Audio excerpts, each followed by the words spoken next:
Film की शुरुआत होती है सैम नाम के बंदे से जो इस वक्त ट्रेन में चल रहा है। उसका टाइम सही नहीं चल रहा होता है। उसे परेशानी का सामना करना होता है। पता चलता है वो रेगिस्तान जैसे नए शहर में जा रहा होता है जहाँ उसे अकेले नौकरी करनी होती है। वो ट्रेन में बैठकर अकेला खाना खा रहा होता है। सामने उसकी एक औरत बैठी होती है, उसके साथ में एक बच्चा भी। सैम उसके हालतों को देखकर उसको खाना दे देता है। अब जब वो स्टेशन से उतरता है तो एकदम जगह खाली होती है। कंपनी मालिक ने कहा था एक रिक नाम का लड़का तुम्हें लेने आएगा। सैम इधर उधर देखता है, फिर उसे एक कमरे में एक आदमी दिखाई देता है। सैम उससे बात करने की कोशिश करता पर वो बंदा उसे इग्नोर कर देता। सैम उससे पूछता बाथरूम कहाँ है। सैम को वो इशारे में बताता। सैम को उस पर गुस्सा आता है पर वो चुप रहता है और चला जाता है। फारिग होने के बाद बाथरूम से आवाज आती है, जल्दी निकलो भाई, यहाँ का पानी पैसों का है। असल में यही वो रिक है जो सैम को कंपनी में ले आने वाला होता है। सैम कहता हो गया भाई, अब दोनों निकल चुके होते हैं। रास्ते में रिक बोलता तुझे $300 देना होंगे ट्रैवल के। सैम चौंक कर कहता यार कंपनी ने कहा था $200। रिक कहता है 300 देने तो ठीक है, नहीं तो उतर जा। सैम सोचता है दूसरा रास्ता भी तो नहीं। वो मान जाता है। थोड़ी दूर चलने के बाद बहुत गर्मी लगने वाली होती है। सैम एसी ऑन करने वाला होता है, रिक उससे मना कर देता है। थोड़ी दूर चलने के बाद में टायर पंचर हो जाता है। रिक खुद कुछ नहीं करता, सैम से घर आता है। वो मजबूरी में टायर बदलता है। इसी दौरान वो देखता है एक कुत्ता दूसरे कुत्ते को मार रहा है। सैम ये सब चीज देखकर घबरा जाता है। उधर रिक आता और कहता ओ भाई कांप क्यों रहा है, ये सब तो होता रहता है। फिर वो जख्मी कुत्ते को मार देता ताकि उसे और तकलीफ न हो। सैम बड़ी मुश्किल से टायर बदलता है, फिर दोनों गाड़ी में बैठते हैं।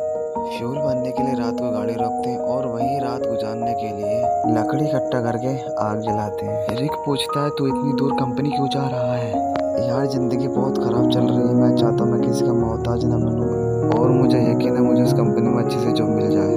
रिक कहता है तू बहुत अच्छा इंसान है, लेकिन तू जहाँ जा रहा है वहाँ लोग खून चूस लेते हैं, सीधा वहाँ बसता नहीं। सैम कहता है चलो देखते हैं। अगला दिन शुरू होता है। सैम ड्राइव कर रहा होता है, रिक सो जाता है। गर्मी ज्यादा होने की वजह से सैम चुपके से एसी ऑन कर देता है। थोड़ी देर बाद इंजन जाम हो जाता है। रिक जाग जाता है और सैम पर गुस्सा होता है। ओ भाई मैंने तुझसे कहा था ना कि एसी को मत छेड़। वो गुस्से से गाड़ी से बाहर निकल जाता है। सैम भी उतरता है और रिक से माफी मांगता है। उसके बाद उसे और ज्यादा गुस्सा चढ़ जाता है। बोलता है चुप कर, तेरी आवाज ना सुनूं। बात भी साफ करने जाता है। थोड़ी दूर जाने के बाद उसे चमकता पत्थर दिखाई देता है।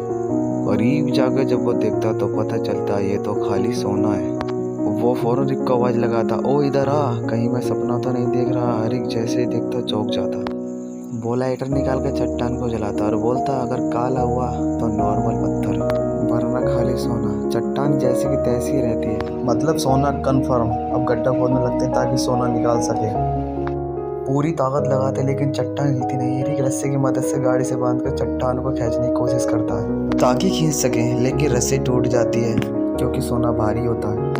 इसके बाद लगे रहते हैं, सारे दिन खुदाई करते हैं। अब सूरज डूबने वाला होता है। रिक कहता है जल्दी से लकड़ियाँ इकट्ठी कर क्योंकि जंगली जानवर कुत्ते घूम रहे हैं। रात को हमें काट लेंगे, अगर हम आग जला लें तो वो डर के भाग जाएंगे। दोनों लकड़ियाँ इकट्ठा करते हैं, आग जलाते हैं, खुशी में गाना बजाने और नाचने लगते हैं। रिक सैम से कहता है मैं तुझे फुल एसी वाली गाड़ी दिलाऊंगा। वहीं बैठकर प्लान बनाते हैं। रिक सैम से कहता है अगर इसी तरीके से हम चट्टान को महीनों भी खोदेंगे तब भी निकाल नहीं पाएंगे। इसीलिए एक आदमी चट्टान के पास रहेगा और दूसरा खुदाई के लिए मशीन लेकर आएगा।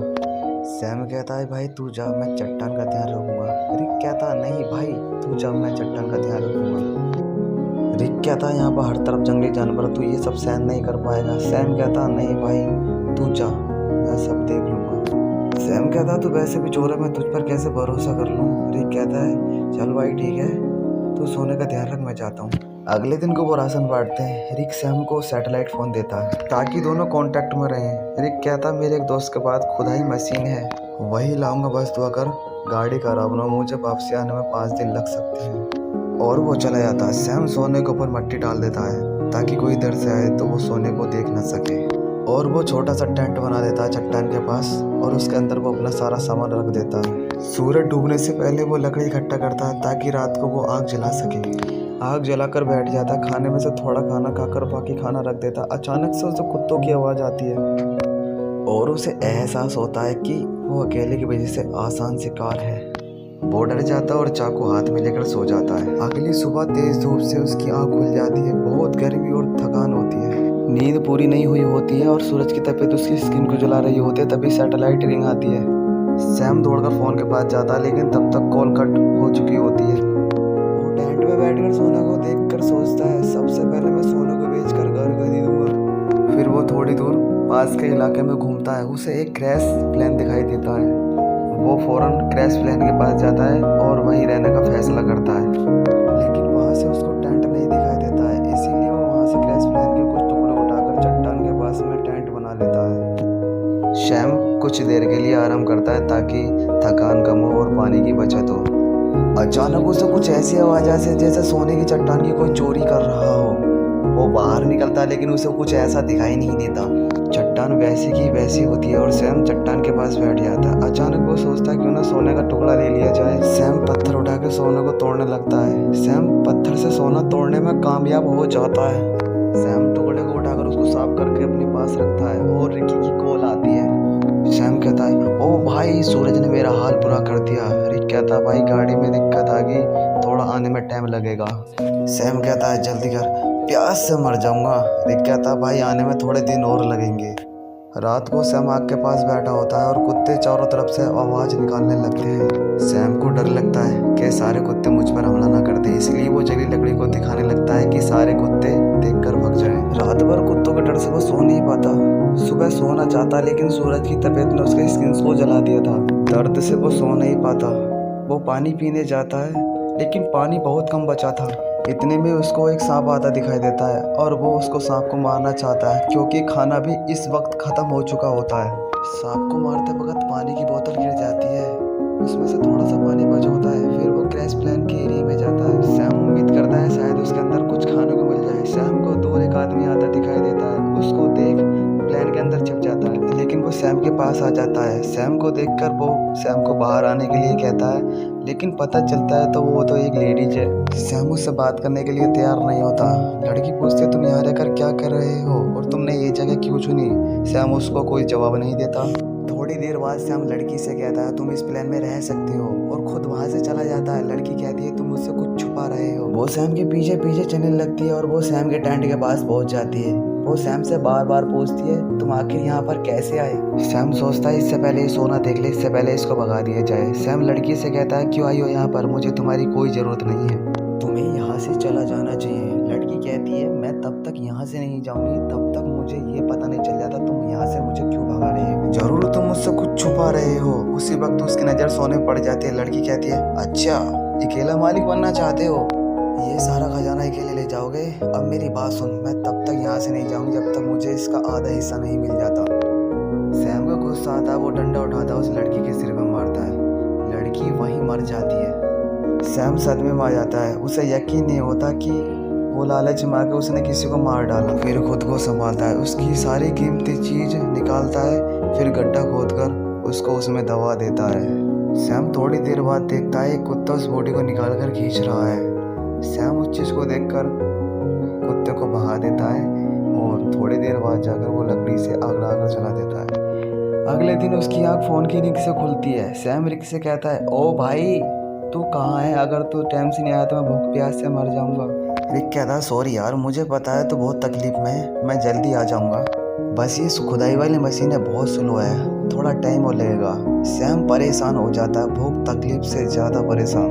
ऊपर से डर की कोई जंगली जानवर उस पर हमला ना करते। कुछ देर बाद देखता है वो एक गाड़ी सड़क से जा रही है और वो सोचता है एक सोने का टुकड़ा लेकर मैं यहाँ से चला जाऊँ, लेकिन ज़्यादा सोने की लालच ने उससे रोक लिया। वो चाहता तो एक टुकड़ा लेकर चला जाता, उसकी ज़िंदगी बदल सकती थी, लेकिन ज़्यादा की चाह ने उसको वहीं रुकवा दिया। वो शाम के लिए लकड़ी इकट्ठी कर ही रहा था, अचानक से तेज रेतीला तूफान आता है और सैम उसको देखकर टेंट की तरफ भागता है, लेकिन तूफान उसका टेंट उड़ा देता है। सैम जान बचाने के लिए इधर उधर भागता, लेकिन तभी उसके ऊपर एक पेड़ गिर जाता है। तूफान के बाद सैम खुद को मिट्टी में दबा हुआ पाता है और एक लकड़ी का टुकड़ा सैम के पेट के अंदर आर पार निकला होता है। सैम के अंदर सोने का इतना लालच भरा था, वो उस लकड़ी को निकाले बिना सोने की तरफ को जाता है। वो चारों तरफ सोने को ढूंढता है और आखिरकार उसको सोना मिल ही जाता है। वो खुशी से झूमने लगता है। उसके बाद में वो अपने शरीर से उस लकड़ी को निकालने लगता है, लेकिन ब्लड बहुत निकल रहा था। वो कपड़े का टुकड़ा लेकर जख्म बांधता है, लेकिन ब्लड नहीं रुकता। आखिर वो मजबूरी में आकर आग जलाता और एक डिब्बे के टुकड़े को गर्म कर कर जख्म पर लगाता है। सैम को इतनी तकलीफ होती है कि वो बेहोश हो जाता है। थोड़ी देर बाद वो होश में आता है। अब उसे हर तरफ वही लड़की दिखाई देती है जिसे उसने मारा था। उसे समझ नहीं आता कि ये सच है या फिर वहम। फिर रिक की कॉल आती है। सैम चिल्लाता, देख यार मुझे वो लड़की हर तरफ दिख रही है। रिक कहता, कौन सी लड़की? देख किसी को सोने के बारे में पता ना चले। अगर किसी को पता चल गया तो उसको मार डाल। लेकिन सैम की इतनी हालत ख़राब होती, वो मार तो दूर, वो पैरों पर खड़ा भी नहीं हो सकता। वो ज़मीन पर रेंग रहा होता है, फ़ोन पर जवाब देने की हिम्मत नहीं होती। अचानक उसको वही लड़की दिखाई देती है, लेकिन इस बार उसके चेहरे पर कोई जख्म नहीं होते। वो सैम को पानी पिलाती है और मदद करने के लिए कहती है, लेकिन सैम सोने की लालच में इतना अंधा हो चुका था, वो मदद के लिए भी मना कर देता है। सैम डरते हुए कहता है, मैंने तुम्हें मारा था, मुझसे दूर रहो। और वो कहती है, बस इतना बता दो कि मेरी बहन यहाँ से गुजरी है। तब सैम को यकीन हो जाता है कि ये वहम नहीं है, बल्कि यह उसी लड़की की बहन है जिसको उसने मारा था। सैम कहता, नहीं मैंने कुछ नहीं देखा, बस तुम यहाँ से चले जाओ। जिसके बाद वो वहाँ से चले जाते हैं। कुछ देर बाद जंगली कुत्ते वहाँ पर आ जाते हैं और उसे चारों तरफ से घेर लेते हैं। वो तुरंत रिक को कॉल करता है।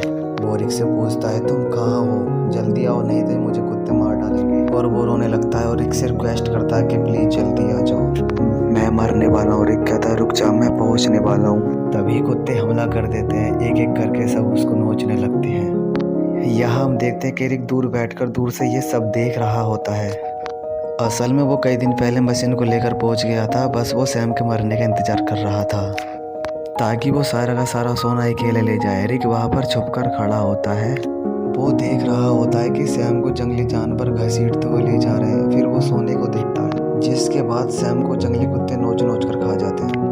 उसको पक्का यकीन हो जाता है कि सैम मर चुका है। वो गाड़ी लेकर आता है, लेकिन अचानक से एक तीर आकर उसके लग जाता है और वो भी मर जाता है। ये तीर उसी की बहन ने मारा था जो जुड़वा बहन थी। कहानी तो खत्म मेरे भाई। प्लीज़ XYZ टॉप चैनल को सपोर्ट गाइस।